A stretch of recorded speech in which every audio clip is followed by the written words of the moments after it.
제가 지난 주일에 설교를 마치고 가끔 있는 그 일을 당했어요. 그게 뭐냐면 아내한테 혼난 거예요. 아내가 왜 혼냈냐면 고기 안 먹는다는 얘기를 왜 해가지고 집 냉장고에 소고기 사다 주신 분도 있었고 집에 고깃국 갖다 놓으신 분도 있었는데 그분들 어렵게 만드냐고. 네, 죄송합니다. 이 자리를 빌려 사과의 말씀을 전합니다. 근데 참고로 말씀드리면 저희 집에서 고기 안 먹는 사람은 저 혼자밖에 없어요. 그 말은 무슨 말일까요? 저 말고는 미트 파이터가 많아요. 그 집에 넣으신 소고기 지금 흔적도 없어요. 다 먹었어요. 예. 그래서 다음에 주셔도 된다고요. 걱정하지 말고 주세요. 아이들은 잘 먹어요. 네, 감사합니다. 저는 무엇인가 키우는데 은사가 별로 없어요.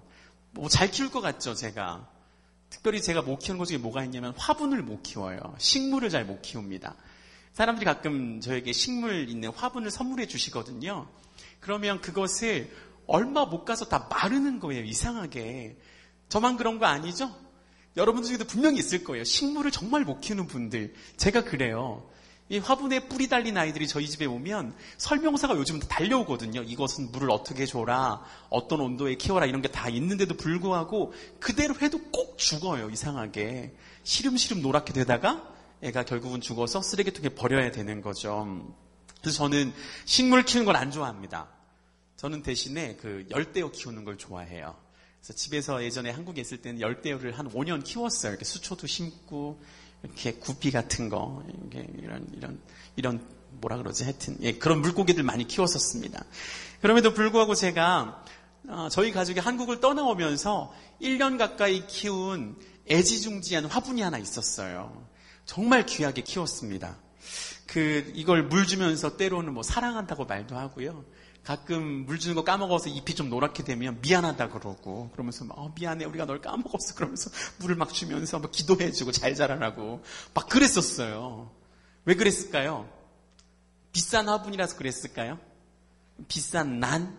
아니면 정말 중요한 사람이 선물해 준 거라서? 아니요, 그거 아니었어요. 그게 아니고 그 화분이 뭐였냐면 저희 아들이 유년부에서 받아온 토마토 씨앗이었어요. 토마토 씨앗이 담긴 조그만 화분인데 얘가 물을 주니까 이게 싹이 올라오는 거예요. 너무 신기하게. 싹이 올라오고 물 주니까 그 싹에서 또 줄기가 나와서 또 싹이 나오고 점점 커져서 나중에는 이게 좀 기울어지더라고요. 어떻게 했을까요? 집에 있는 가장 긴 젓가락, 튀김용 젓가락 가져다가 지지대 만들어주고 이렇게 묶어줬어요. 좀 지나니까 또 자라는 거예요. 저희 집에 튀김용 젓가락이 제일 비싼 아이였거든요. 그 아이가 저희 집인 젓가락 중에서 2개 다 썼어요. 그래서 가지고 또 하나 더 대주고 이렇게 빵끈으로 묶어가지고 키를 이만큼 정도 자라게 해주었습니다. 근데 한국에서 떠나오면서 이 화분 때문에 고민을 많이 했어요. 사실 돈으로 값어치 따지면 버려야 되는 거잖아요. 맞죠? 돈 값어치로 따지면 아무것도 아니니까 버려야 되는데 이 화분을 바라보는 저희 마음이 너무 애틋한 거예요. 버리기에 너무 이렇게 불쌍해 보이고, 이 아이가 꽃을 피우지도 못하고 열매도 아직 맺지 못한 이것이 저희 탓인 것 같아가지고, 그래도 꽃은 피워보고 열매는 하나씩 맺어본 다음에 토마토 열매 하나씩은 열려서 좀 먹어봐야 마음이 열릴 것 편해질 것 같은데, 그렇게 되기 전에 쓰레기통에 버리기에 너무 마음이 아팠던 거죠. 그래서 저희는 해외 이사 올 때는 짐을 2번 싸잖아요. 한 달 전에 이삿짐 보낼 때 1번 싸고 비행기 타기 전에 또 1번 싸고, 그러니까 이 아이를 버릴 기회가 2번 있었던 거죠. 어떻게 했을까요?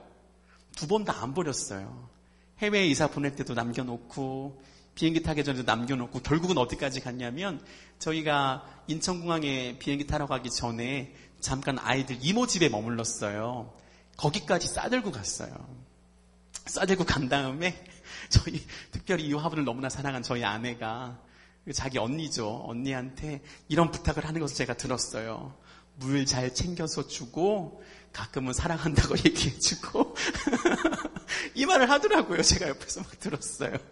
그러면서 이 아이가 꽃도 못 피우고 열매도 못 맺은 게 너무 안타깝다고 꼭 꽃을 피우게 만들고 열매를 꼭 맺게 해달라고 그렇게 신신당부하고 저희가 한국을 떠나왔습니다. 사실 오늘 설교의 결론을 이 화분에 빗대어서 미리 말씀드릴 수 있어요. 아주 조금 말씀드릴 것이 뭐냐면 저희 가족이 토마토 화분을 향하여 갖는 기대가 뭐였을 것 같으세요? 딱 한 가지 있겠죠. 뭐요? 토마토 열매 맺히는 거였잖아요. 토마토 열매가 거기 맺혀서 저희가 그 맛 한번 보는 게 저희 소원이었거든요. 그러니까 이게 그렇게 되지 않았을 때 거기서부터 오는 애틋함, 안타까움 이런 마음이 저에게 있었다는 거죠. 하나님께서 우리에게 바라시는 바가 뭐겠어요? 자라나는 것, 열매 맺는 것. 여기에 있다는 거죠. 결론을 미리 말씀드렸습니다. 그러나 왜 이걸 바라시는 건지는 말씀을 통하여서 조금 더 나눠보고 싶어요. 결론 들었으니까 주무시란 얘기는 아니에요. 네, 주무시면 안 돼요. 제가 예전 교회에서 한 권사님이 저에게 신방 와달라고 요청이 왔어요. 되게 신앙이 순수한 분이었거든요.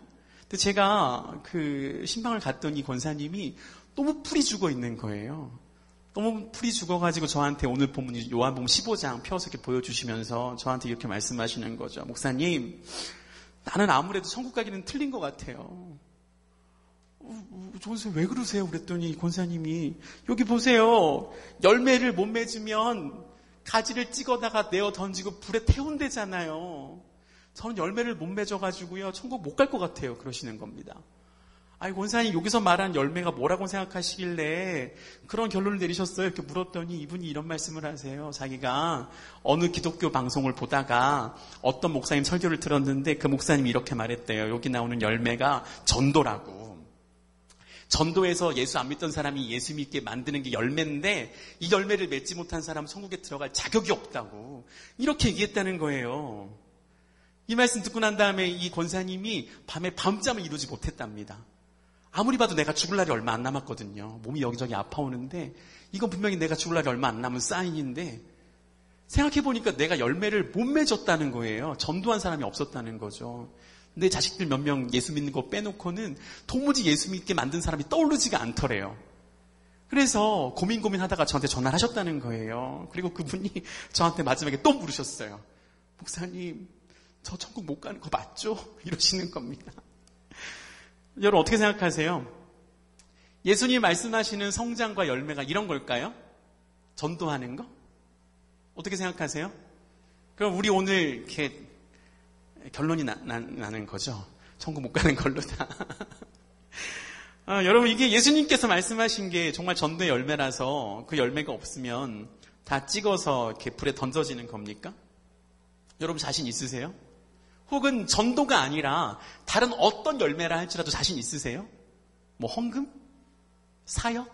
봉사? 남에게 선행 베푸는 거? 이런 걸 열매라고 해서 그냥 이렇게 말씀하셨다 할지라도 전도 말고 다른 거라도 좀 자신 있으세요?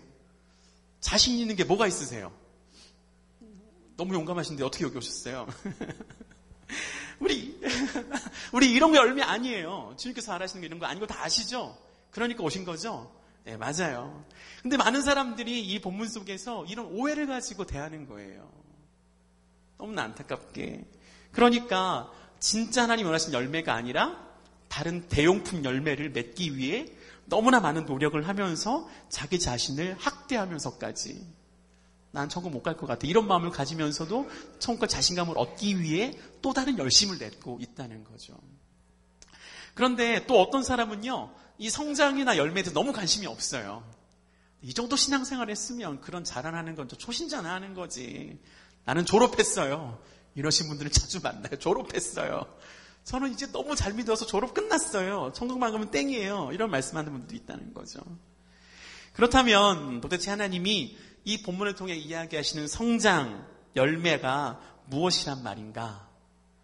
성장부터 얘기해보죠. 오늘 말씀 다시 한번 보여주시겠어요? 보여줄 수 있을까요? 1절, 2절? 안 되면 그냥 읽을까요? 괜찮나요? 네. 네, 1절, 2절. 네, 오늘 본문 1절, 2절. 네, 하나 더. 위로, 뿅. 네, 됐습니다. 네. 1절, 2절 같이 한번 읽어보겠습니다. 난 내가 참 포도나무요. 내 아버지는 그 농부라. 무릇 내게 있어 과실을 맺지 아니하는 가지는 아버지께서 이를 제해버리시고 무릇 과실을 맺는 가지는 더 과실을 맺게 하려 하여 이를 깨끗게 하시느니라. 예수님이 오늘 본문 속에서 우리들을 뭐라고 표현하세요? 우리는 뭐라고요? 가지라 그러고요. 예수님은 뭐라 그러세요? 포도나무래요. 포도나무고, 그리고 하나님은 뭐라고요? 농부시래요. 그러니까 이 포도원을 계획하고 운영하고 관리하는 농부, 와인드레서라고 나와 있더라고요. 근데 재밌는 표현은 예수님은 그냥 포도나무가 아니에요. 어떤 포도나무래요? 참 포도나무래요. 참 포도나무는 어떤 포도나무 같으세요? 좋은 열매를, 극상품의 포도 열매를 맺는 포도나무. 자, 그런데 우리가 가지래요. 우리는 극상품을 맺는 참 포도나무에 붙어있는 가지라는 거죠. 자, 생각해 보세요. 우리가 성장하기 위한 조건들을 살펴보십시다. 하나님이 농부시래요. 완전하시죠? 모든 지혜에 충만하시죠? 그리고 거기에 가장 극상품을 내는 참 포도나무를 심어 놓았어요. 그리고 우리가 가지가 되었습니다. 성장을 위한 유일한 조건이 뭘 것 같으세요? 다른 건 다 갖춰져 있잖아요. 성장하려면 뭐 해야 될까요? 다른 거 뭐 노력해야 되나요? 뭐가 있어야 돼요?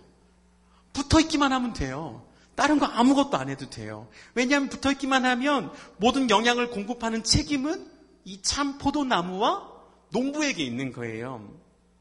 자, 여러분에게 질문을 던지고 싶습니다. 가지 맞나요? 참 포도나무에 붙어있는 가지 맞습니까? 예수님이 참 포도나무이신데 그로부터 모든 영양과 수분을 공급받고 계십니까? 그러면 그분이 공급해 주시는 모든 수분과 영양으로 만족하고 있습니까? 붙어있기만 하면 자라나는데 이 만족이란 단어에는 조금 어려움이 있어요. 왜냐하면 우리는 그분이 주시는 완벽한 공급에도 만족하지 못할 때가 가끔 있다는 거죠. 저희 막내 아이가 지난주에 처음 그 킨더에 갔잖아요. 킨더가르튼에. 킨더가르튼? 제가 독일어 전공해가지고요. 독일어는 킨더가르튼이라고 그러거든요. 근데 저희 아이가 이 유치원에 간 이틀 만에 뭐라 그런지 아세요? 엄마, 나는 왜 급식을 안 먹어요? 왜 급식을 왜 먹고 싶은데? 그랬더니 우리 딸아이가 뭐라 그랬냐면, 아니 급식 먹는 애들은 초코우유, 딸기우유 먹는단 말이에요. 이러는 거예요. 근데 저희 아내가 이 아이 도시락 싸려고 몇 시에 일어나는지 아세요? 아이가 3명이니까 5시에 일어나거든요. 우리 5시에 일어나서 하얀 빵은 안 좋다 그러니까 색깔 있는 빵, 갈색 빵, 그 통밀 들어간 거 그거 사다가 구워가지고, 애들 3명이 입맛이 다 달라요. 누구는 땅콩버터, 누구는 딸기잼, 누구는 크림치즈. 3명 다 다르게 바르고. 저희 한국에서 꿈도 못 꾸던 오거닉 주스. 네.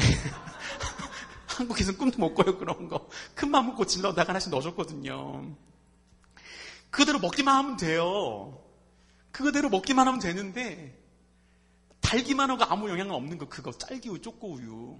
그거 부럽다는 거예요. 그거 먹고 싶다고. 여러분, 이런 거예요. 이게 사실 우리의 모습 아니에요? 포도나무로만 만족하지 못하는 거예요. 지난 주일에 제가 스카이캣을 얘기했잖아요. 스카이캣을 부러워하는 거예요. 거기 살고 싶어가지고.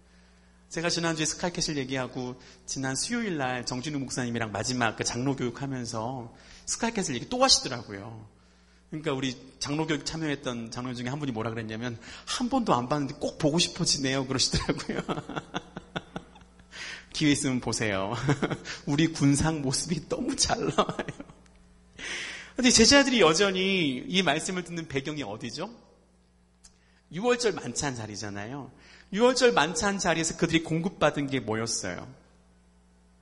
그분의 살, 그분의 피.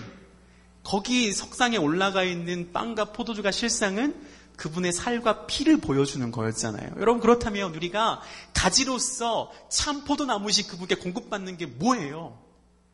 그분의 살과 그분의 피라고요. 그런데 그것을 먹고 마시면서 그분과 하나로 이렇게 살아가야 되는데 딴 눈 파는 거예요. 만족이 없는 거예요. 초코우유 바라보는 거죠. 딸기우유 바라보고. 여러분, 우리는 거기 붙어 있으면 돼요. 거기에 붙어 있으면 자연스럽게 성장하는 거죠. 모든 영양분이 그분의 살과 피에 있기 때문에 우리는 여전히 자라갈 수 있게 되는 것입니다. 자, 그런데 주님께서 가지를 치신대요. 가지 치는 이유가 뭐예요? 왜 가지 치죠? 더 많은 열매 잘 맺게 하려고 가지를 치시는 거예요. 좋은 환경을 만들어주는 거죠. 근데 여기서 우리가 한 가지 오해를 해요. 혹시 내가 잘려나간 가지는 아닌가? 그 권사님과 같은 그런 오해를 하게 되는 거죠. 그러니까 잘려나가지 않기 위해 내가 뭔가 더 해야 되는 건 아닌가? 헌금도 많이 하고 봉사 많이 하고 전도도 많이 하고 그렇게 해야 하나님이 나를 예뻐해서 잘라버리지 않는 것은 아닐까? 그런 오해를 하는 거죠. 여러분, 우리가 어떤 인간적인 노력 가지고 그분의 가지가 되었나요? 여러분, 여기서 가지를 치신다는 것을 더 좋은 열매를 맺게 만들기 위한 환경을 조성하시는 걸 생각하셔야지 나를 잘라버리시는 건 아니야? 이렇게 생각하는 순간 우리는 암흑의 세계로 빠져가는 거예요. 예수님께서 우리에게 아무런 조건 없이 그분의 살과 피를 먹이기로 결정하셨어요. 여러분 믿으세요? 우리가 그분의 선택이 있어서 아무런 것도 영향을 끼치지 않았다고요. 그냥 그분이 그렇게 하셨어요. 예수님께서 우리 위해서 죽으셨습니다. 예수님께서 우리와 연합을 선택하셨어요. 그리고 지금도 그 연합을 유지하고 계신 거예요. 그렇다면 우리가 잘려나간 가지를 쳐다볼 필요가 있나요? 없나요? 안 보셔도 돼요. 내가 잘려나간 가지 아니야? 그런 오해하실 필요 없습니다. 우리는 주로 환경 가지고 그런 생각 많이 하죠. 나에게 어려움이 생기면 잘려나간 가지는 아닌가? 아니요. 그것은 나에게 좋은 환경을 맺게 만들기 위한 가지치기에 불과하다고요. 여러분, 그런 오해를 하지 않게 되기를 축복합니다. 우리는 그저 그분이 우리를 가지 삼아 주신 것에 대하여 감사하고 만족하면 돼요. 그리고 그가 주시는 그 살과 피를 나의 모든 것으로 여기면 되는 것입니다. 그리고 다른 어떤 것을 하면서 내가 다른 어떤 것을 노력하면서 그분의 가지가 된다고 생각하는 순간 우리는 그분이 나를 아무 조건 없이 선택하신 모든 것을 무효화하는 거예요.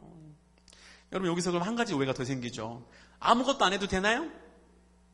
헌금도 안 하고 전도도 안 하고 사역도 안 하고 봉사도 안 해도 되나요?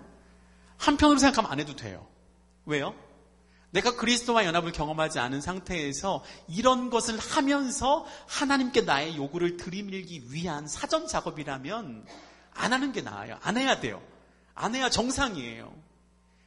그러나 여러분, 그리스도와 하나님을 경험하고 나를 가지 삼아 주신 게 너무 감사해서 기쁨과 즐거움으로 모든 것을 하신다면 다 하셔도 돼요. 뭐든지 하셔도 돼요. 그런데 나에게 그런 하나님과 연합, 그리스도와 연합이 없으면 이 일이 기쁨이 안 되겠죠.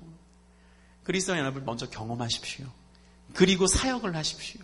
그 사역이 여러분에게 큰 기쁨이 되고 하나님께도 기쁨이 될 줄로 믿습니다. 저는 기쁨이 없으면 하나님 일이 아니라고 생각해요. 그런데 몸이 괴롭고 마음이 좀 괴로워도 사역을 할 때 주님과 함께하는 기쁨이 분명히 넘치거든요. 저는 이 비밀을 성령께서 여러분들 깨닫게 하시기를 축복합니다. 그래서 우리 교회가 하나님의 일을 감당하면서도 하나님과 즐거운 교제를 늘 나누는 그런 아름다운 교회가 더 되었으면 좋겠어요. 자, 그럼 우리가 왜 자라나야 되는지, 하나님이 우리를 자라나기를 바라신다는 것에 대하여서 좀 함께 이야기를 나누었습니다. 우리가 그분의 가지이고 그가 우리의 참 포도나무시기 때문에 우리는 그에게 붙어있기만 하면 우리는 자라납니다. 즉 그리스도와의 하나됨이 우리를 자라나게 만드는 유일한 이유가 된다는 거예요. 그 다음이에요. 그 다음은 뭐 해야 될까요? 자라나면 뭐 해야 되죠? 열매 맺어야죠. 그럼 열매가 뭐예요?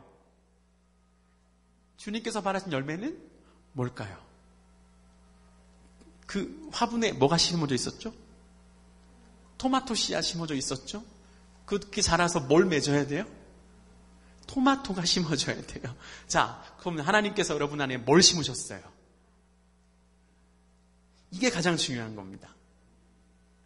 여러분, 예수님께서 우리에게 뭘 바라면서 뭘 심으셨냐면, 주님께서 우리에게 요한복음 12장에 보면 하나의 미랄이 되어서 내가 썩겠다고 말씀하셨어요. 여러분, 우리에게 심으신 씨앗은 예수 그리스도 그분 자신이에요. 그럼 우리가 자라나서 맺어야 될 열매는 뭐가 되겠습니까? 예수 그리스도예요. 그가 나의 열매가 되어야 한다는 것입니다. 콩 심은데 뭐가 나요? 팥 심은데 뭐가 나요? 예수님을 심으셨대요. 뭐가 나야 돼요? 예수님이 나와야죠.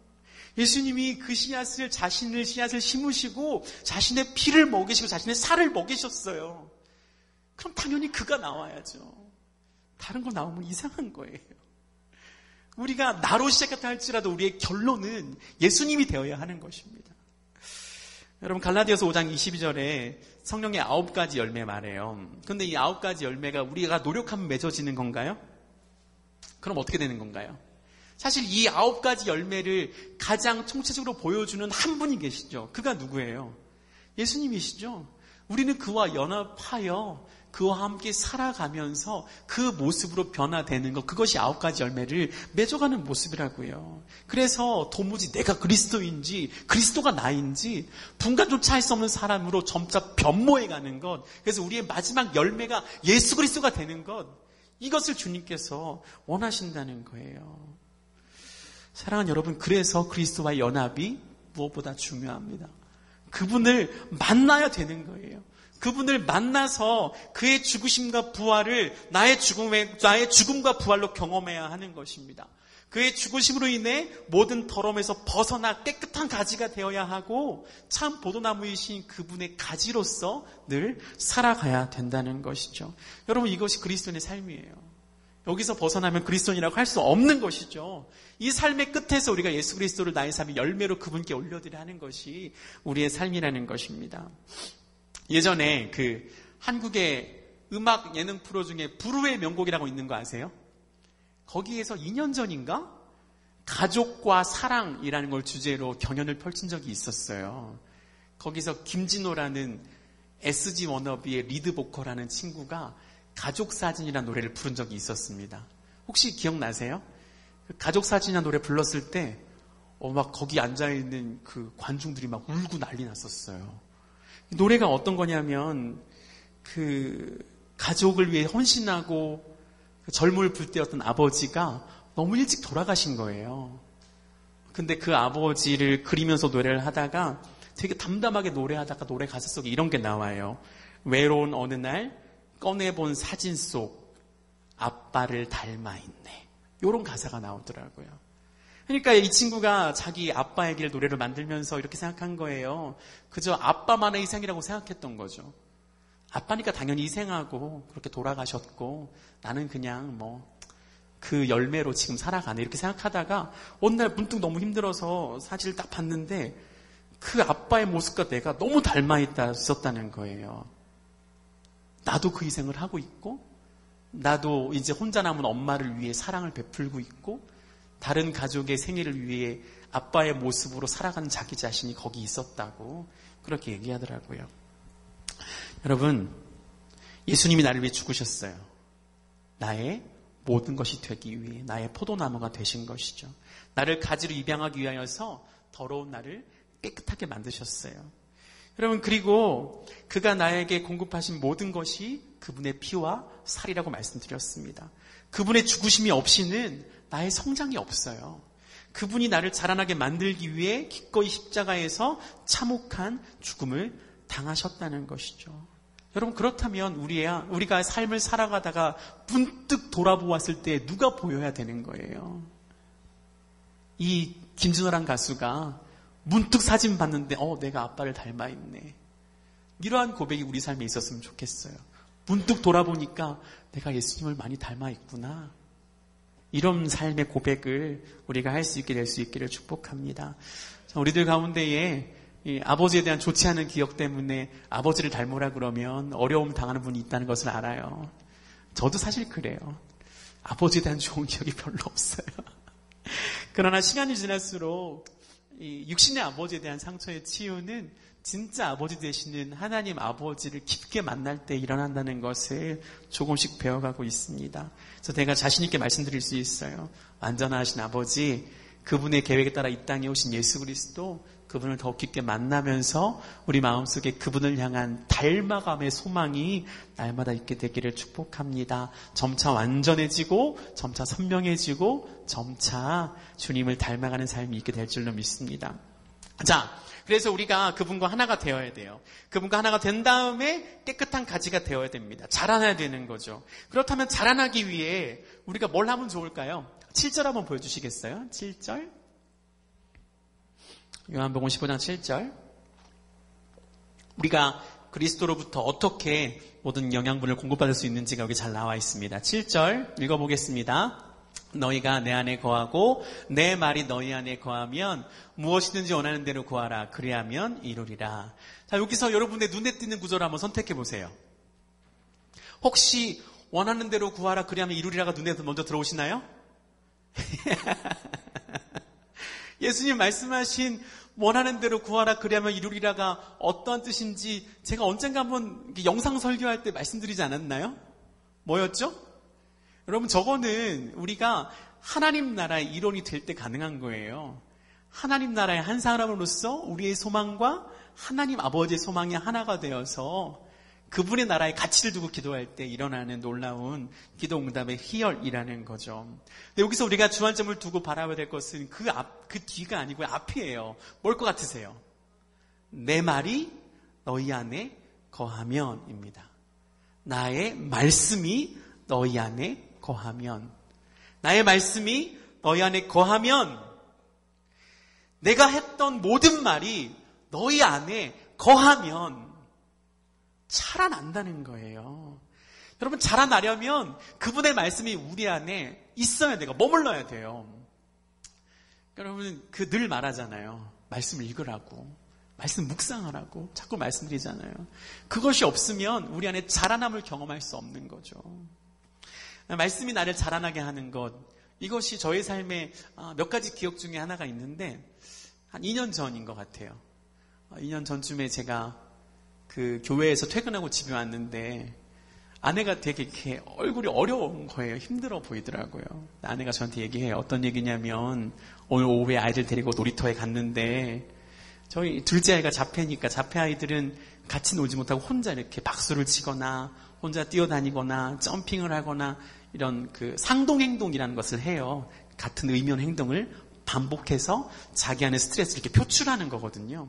근데 동네 몇몇 아줌마들이, 죄송합니다, 제가 아줌마라고 좀 비하해서 불러서, 근데 이 아주머니들께서 우리 둘째 아이를 보고 서로 속닥거리며 행동을 따라하고 비웃었다는 거예요. 옛날 같으면 소리 질렀을 거예요. 그 여자들이 누구야? 집을 알아내. 당장 쫓아가. 막 이랬을 거예요. 근데 제가 말이 안 나오는 거예요. 마음에 분노가 생기더라고요. 분노가 생겨가지고 사람들이 왜 마음에 살인 충동을 느끼는지 알겠어요. 너무 싫은 거예요. 정말 죽이고 싶은 거예요. 근데 이 마음을 어디다 이렇게 호소할 데가 없어요. 그래서 제가 기도하는 거죠. 묵상하고 기도하는 것밖에 할 수 없으니까. 근데 기도할 때 묵상하고 아무리 목사지만 그런 상황에서 말씀 보고 묵상하면 좋은 기도가 나올 것 같으세요? 제 마음에 기도가 뭐였냐면, 하나님 죽이고 싶어였어요. 하나님 너무 죽이고 싶어요. 제 마음에 살인의 마음이 있어요. 너무 싫습니다. 이 나라도 싫고, 이 사람들도 싫고, 이 나라가 가진 장애에 대한 인식도 너무너무 싫고, 대한민국 자체가 너무 싫어요. 이런 기도가 계속 나오는 거예요. 근데 그 다음 기도가 뭐였는지 아세요? 기도가 조금 변했어요. 조금 변했는데 그 기도는 뭐였냐면, 하나님 내 아들이 멀쩡해지게 해주세요. 그래서 내가 내 아들 데리고 짠 나타나서 그 아줌마들한테, 봐라, 내 아들 멀쩡하지? 이거 보여주게 해주세요. 이런 기도가 나오는 거예요. 말도 안 되는 거죠. 근데 조금 지나서 조금 더 후에는 다른 기도가 나오더라고요. 하나님, 이 나라가 이래요. 좀 불쌍히 여겨주세요. 이 나라 사람들이 불쌍한 사람을 업신여겨요. 하나님의 긍휼을 못 입을 것 같아요. 하나님께서 분명히 긍휼히 여기면 긍휼히 여겨준다 그랬는데 그런 마음이 없는 것 같아요. 이 나라를 좀 바꿔주세요.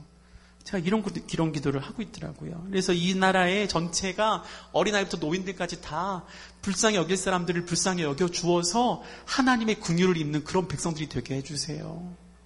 이런 기도를 제가 하고 있었어요. 여러분, 제가 무엇이 나를 자라나게 했을 것 같으세요? 그냥 말씀 앞에 서 있는 거예요. 마음이 너무 어려워도. 마음이 너무 어렵고 일상의 아픔과 어려움과 고민과 질문이 있을 때에 이것 가지고 말씀 앞에 설 때에 나를 자라나게 하시는 하나님을 경험할 수 있다는 거죠. 여러분 사실 이번 청빙에서 이렇게 오는 과정도 저에겐 그런 일들이었어요. 한 10월부터 비행기 타고 오기 전까지 잠을 한 번도 안 깨고 푹 자본 적이 한 번도 없어요. 늘 긴장과 예민함의 연속이었습니다. 아무리 일찍 자도 일찍 일어나고 늦게 자도 일찍 일어나요. 참 희한하죠. 근데 그럴 때 뭐 했을 것 같으세요? 뭐 할 게 없으니까 묵상하고 기도하고 아침에 뭐 그거밖에 할 게 없더라고요. 얼마나 예민하고 스트레스가 많았는지 몰라요.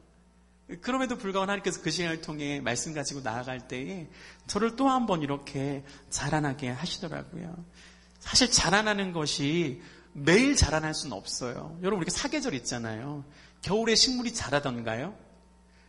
근데 사실 그 겨울 그 혹한과 어려움과 추위 속에서 식물들이 자라날 준비를 할 뿐이잖아요. 그러니까 여러분이 자라나지 못하는 환경들을 바라보면서 그냥 계시지 마세요. 그 환경들을 가지고 주님 앞에 늘 나아가십시오. 늘 말씀 앞에 나아가십시오. 눈에 보이는 진보는 하나도 없는 그런 혹독한 시즌이 분명히 있어요. 그러나 그럴 때 그 겨울에는 나를 바라보시는 하나님의 눈을 오해하지 마세요. 그분이 나를 바라보시면서 왜 너 안 자라나? 너 내가 자라나라 그랬는데 뭐 하는 거야? 이렇게 말씀하시지 않아요. 그분이 우리가 혹독한 겨울을 보내고 있다는 사실을 누구보다 알고 이해하신다는 거죠. 이렇게 말씀하실 것 같아요. 제가 원고엔 안 써놨는데요. 아가서 2장에 보니까 이런 말씀이 있더라고요. 나의 사랑하는 자가 내게 말하여 이르기를 나의 사랑 어여쁜 자야 일어나서 함께 가자. 겨울도 지나고 비도 그쳤고 지면에는 꽃이 피고 새가 노래할 때가 이르렀는데 이렇게 말씀하세요. 겨울이 지나가기를 그분이 누구보다 기다리신다는 거예요. 여러분 인생에 혹독한 겨울 때문에 자라남이 없는 그 시간들을 하나님이 함께 보시고 견디시고 격려하신다는 거죠. 그래서 그때에도 말씀을 붙잡는 게 중요한 거예요. 그의 말씀이 우리 안에 여전히 머물 수 있도록 시간과 모든 에너지를 그분께 드려야 되는 것이죠. 저 예전에 한번 그 분당 우리 교회 이찬수 목사님 설교하시는 걸 들었는데 그분이 그 설교 속에서 묵상이란 단어에 대해서 이렇게 설명해 주시더라고요. 이스라엘 사람들이 묵상이란 단어를 쓸 때 어떤 개념으로 썼냐면 개들이 뼈다귀를 입에 불고 그 뼈다귀를 쭉쭉 빨아먹는 게 묵상이래요. 개 키워보셨죠? 개가 뼈다귀를 언제까지 빨아먹든가요? 정말 그 안에 육수 한 방울, 그 골수 한 방울 남을 때까지 쭉쭉 빨아가지고 나중에 뼈다귀에 구멍 생기죠. 그 뼈다귀가 얇은 것들은 다 으깨서 삼키기까지 하잖아요. 그게 묵상이래요. 그게 말씀 묵상이래요. 여러분 말씀을 읽고 묵상하고 그리고 나중에는 암송까지 하는 게 그들의 마지막 단계라는 거예요. 말씀이 우리 안에 머무르면 우리는 그렇게 성장하게 될 줄로 믿습니다. 예수님을 닮아가는 사람으로 빚어내지는 것이죠. 우리가 오늘 본문에서 보니까 자라나기 위해 할 일이 한 가지 더 있어요. 9절 볼까요? 9절 네, 함께 읽어보겠습니다. 아버지께서 나를 사랑하신 것 같이 나도 너희를 사랑하였으니 나의 사랑 안에 거하라. 어디 거하래요? 그 사랑 안에 거하래요. 그 사랑 안에 머물 때 우리는 또한 자라날 수 있습니다. 여러분 그를 사랑하는 마음이 우리 안에 있어야 돼요. 그러면 그 사랑이 나를 그분께로 이끌어 가는 것이죠. 사실 여러분 말씀을 읽는 이유도 뭐예요? 나를 먼저 사랑하신 그 사랑이 너무나 오묘하니까 더 알고 싶어서 말씀을 읽는 거잖아요. 그리고 그리스도와의 연합을 통해 우리가 그분을 사랑하고 그분을 추구하는 것이 당연해지는 것이죠. 그리고 하나님 예수님을 사랑하는 그 사랑이 우리 안에 머물러 있으면 이로 말미암아 한 가지 열매를 더 맺을 수 있게 되어 있어요. 10절 보겠습니다. 10절 읽어볼게요. 10절 시작.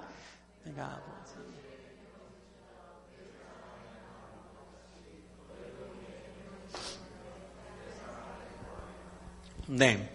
여기서 나온 열매는 뭐 같으세요? 순종이죠. 근데 여러분 이게 다 하나로 시작해서 조금씩 다른 것 뿐이에요. 제일 처음은 뭐라 그랬죠? 예수님과의 하나됨. 그것으로 인해 그 말씀이 내 안에 거하고 그 사랑이 내 안에 거하고 그래서 순종이라는 열매를 맺고 되고 그리고 그와 완전히 닮아있는 나로 발견되는 마지막 열매가 우리 가운데 맺혀지게 되는 것이죠. 여러분 이거 순서를 바꾸면 어떻게 될까요? 사랑받기 위해 순종한다? 그럼 아니에요. 이거 아니죠. 사랑받기 위해 순종하는 것이 아니라 그가 나를 사랑했기에 순종하는 거예요. 순서가 바뀌면 우리는 바리새인 되는 겁니다. 사랑하는 척하게 되겠죠. 그가 나를 사랑했기에 그의 말씀 안에 거하고 그의 사랑 안에 거하고 그에게 순종하고 그래서 예수님을 나의 열매로 그분께 드리는 삶을 살아가게 되는 것이죠. 여러분 이것이 바로 우리에게 주어지는 완전한 변화를 꿈꾸신 아버지의 계획입니다. 예수님께서 참 포도나무로서 이것을 실행하셨고 나머지 모든 것은 성령님께서 우리 안에서 이것을 이루어가고 계신 것이지요. 아까 김진호란 가수가 불렀던 가족사진이란 그 노래에 이런 가사가 또 나오더라고요. 나를 꽃 피우기 위해 걸음이 되어버렸던 그을린 그 시간들을 내가 깨끗이 모아서 당신의 웃음꽃 피우길 이렇게 말합니다. 제가 그 가수같이 이렇게 오 이런 목소리면 불러드릴 텐데 이 김진호란 가수가 워낙 이렇게 소몰이 창법이라 그래가지고요. 오 이렇게 노래를 불러요. 흉내나면 이상할까봐 안 부르겠습니다. 여러분 이 아들이 노래하는 거예요. 낡은 가족사진 속에서 발견한 아빠의 사랑을 바라보면서 노래하는 거죠. 그 사랑이 나를 자라나게 하고 꽃을 피우기 위해 걸음이 된 사랑이라고 노래해요. 나를 위해 죽은 희생의 사랑이라고. 그런데 이제는 그 아들이 그 아빠의 사랑에 나 자신이 열매가 되겠다고 노래합니다. 아빠의 웃음을 짓게 만드는 그 열매가 바로 내가 될게요. 그렇게 노래하는 거예요. 저는 이 친구가 그리스도인인지는 잘 모르겠어요. 근데 복음의 내용과 너무 비슷해가지고 제가 말씀을 드립니다. 여러분, 그래서 진짜 중요한 것은 계속 말씀드리지만 그리스도와 하나됨이에요. 그와 연합하는 것이 가장 중요한 것입니다. 그래서 그의 죽음과 희생이 나를 위한 것임을 알고 그를 통해 모든 성장의 동력을 공급받고 그의 말씀이 내 안에 있고 그의 사랑이 내 안에 있으면 그것으로 충분한 거예요. 그렇게 되면 우리의 마지막이 예수 그리스도라는 아름다운 열매를 맺게 되겠지요. 우리가 지금 내가 보는 나 자신이 아니라 하나님이 이끌어서 자라나게 하신 바로 그 모습, 그 결론, 그 열매로서의 나를 여러분 발견하게 될 줄로 믿습니다. 여러분 자신을 지금 바라보면 실망스럽잖아요, 사실. 그러나 그분이 나를 지금도 내 안에서 역사하셔서 하나님과 똑같은 모습으로 결론을 내려주신다고요. 이 자신감이 우리에게 있게 되기를 축복합니다. 그래서 그리스도와의 연합, 그 신비를 우리가 다 경험했으면 좋겠어요. 그래서 나를 다시 한번 새롭게 하시고 열매 맺게 하실 그 하나님 때문에 지금의 나를 학대하지 않게 되기를 축복합니다. 지금의 나를 바라보며 실망하는 모든 모습들을 주님께 맡겨놓고 자라나게 하시는 그분 앞에 맡겨놓고 늘 말씀 안에 거하고 그 사랑 안에 거하는 우리 모두가 될 수 있기를 축복합니다. 이 자라남을 위하여서 삶 속에서 일어나는 크고 작은 모든 것들을 늘 말씀으로 맡겨놓으세요. 나를 사랑하는 그 사랑을 늘 확신하십시오. 십자가를 바라보며. 십자가가 우리를 사랑하신 그분의 최고의 증거잖아요. 늘 그분 앞에서 그 사랑으로 그리고 그 말씀으로 나를 자라게 하시는 그분 때문에 늘 행복하고 즐겁게 주님과 함께 늘 연합을 경험하는 우리 모두가 될 수 있기를 축복합니다. 그리고 나머지는 다 그분이 하시는 거예요. 포도 농부이신 하나님이 하시고 참 포도나무이신 예수님이 하십니다. 늘 그분과 연합하여서 그 놀라운 열매를 바라볼 줄 아는 우리 모두가 되어야 할 줄로 믿습니다. 그렇게 일하실 우리 삼위일체 우리 하나님을 찬양합니다. 우리가 설교 마무리하고요. 우리 찬양하면서 기도했으면 좋겠는데요. 오늘 설교 준비하면서 요 찬양이 떠올랐어요. 예수 닮기를이라는 노래가 있는데 우리 함께 이 찬양을 부르고 잠깐 좀 기도했으면 좋겠어요.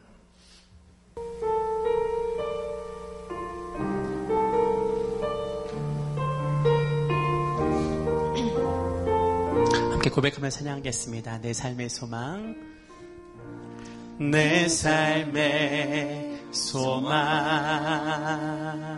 내가 바라는 한 분, 내가 바라는 한 분, 예수 닮기를, 예수 닮기를 내가 원하네.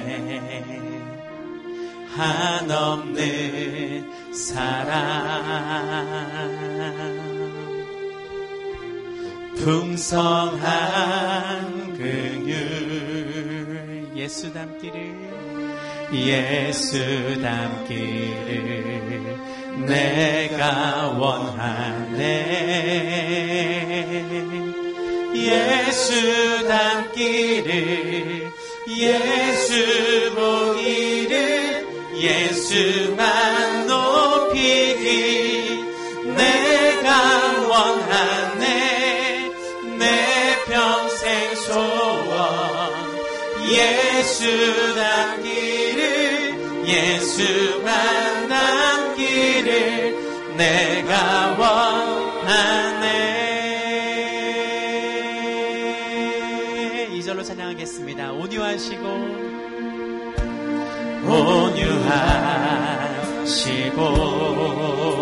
겸손하신 성품, 겸손하신 성품, 예수 닮기를, 예수 닮기를 내가 원하네. 자비하시고 위로자 되신 주, 위로자 되신 주, 예수 닮기를, 예수 닮기를 내가 원하네. 예수 닮기를, 예수 닮기를, 예수 보기를, 예수만 높이길 내가 원하네. 내 평생 소원, 예수 닮기를, 예수만 닮기를 내가 원하네. 완전하신 예수님, 완전하신 예수, 새롭게 하시네. 새롭게 하시네. 연약한 내 영혼, 연약한 내 영혼 온전하게 되리, 온전하게 되리. 예수 닮기를, 예수 닮기를, 예수 보기를, 예수만 높이길 내가 원하네. 내 평생 소원, 예수 닮기를, 예수만 닮기를 내가 원하네.